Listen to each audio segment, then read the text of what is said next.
Non veg తినాలనిపించినప్పుడు కొంచెం పచ్చడి వేడివేడి అన్నంలో వేసుకుని తింటే ఆ టేస్టే వేరే లెవెల్. నిజంగా చాలా బాగుంటుంది. ఒకసారి ట్రై చేయండి. రెసిపీ చెప్తాను రండి.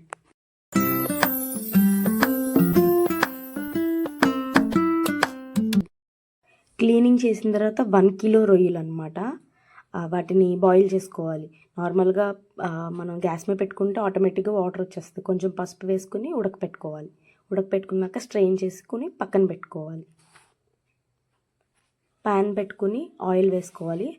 1 కిలో కాబట్టి నేను హాఫ్ కిలోకి తక్కువ 400 గ్రామ్స్ ఆయిల్ వేసుకున్నాను.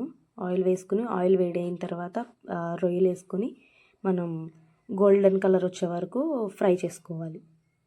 లైట్ గోల్డెన్ కలర్ వచ్చిన తర్వాత అల్లం వెల్లుల్లి పేస్ట్ మిక్సీ పెట్టుకుని పక్కన పెట్టుకున్నాను నేను ఆల్రెడీ.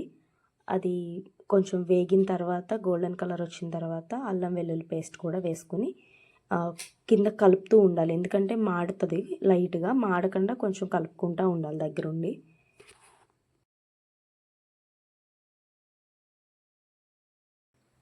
మనం అల్లం వెల్లుల్లి పేస్ట్ వేసుకున్న తర్వాత ఇలా వస్తుంది అన్నమాట. దీన్ని కొంచెం మాత్రం దగ్గరే ఉండి కలుపుకోవాలండి. కొంచెం ప్రాసెస్ ఉంటుంది, కొంచెం దగ్గర ఉండి కలుపుకోండి. తర్వాత మనం మసాలా ప్రిపేర్ చేసుకోవాలి. చెక్క, లవంగాలు, యాలక్కాయలు, జీలకర్ర, ధనియాలు.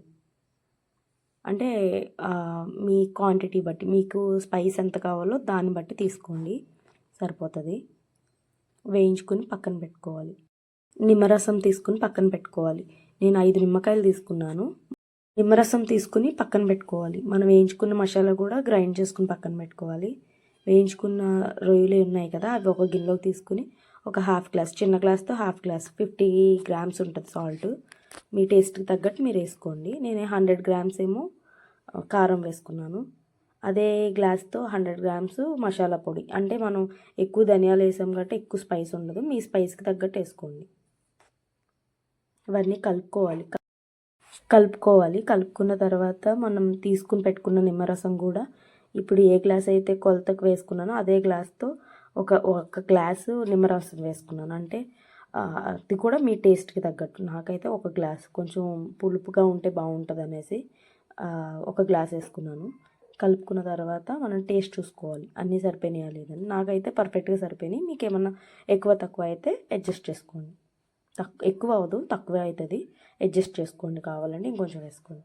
తర్వాత ఒక గ్లాస్ బాటిల్ అనమాట, మీ ఇష్టం ఏదైనా. నేను గ్లాస్ బాటిల్లో తీసుకున్నాను స్టోర్ చేసుకోవడానికి. గ్లాస్ జార్లో స్టోర్ చేసుకోండి. బయట పెట్టుకుంటే 20 days ఉంటుంది. ఫ్రిడ్జ్లో పెట్టుకుంటే 1 month పైనే, ఎక్కువే ఉంటుంది, 2 months వరకు ఉంటుంది ఫ్రిడ్జ్లో పెట్టుకుంటే. చాలా బాగుంటుంది.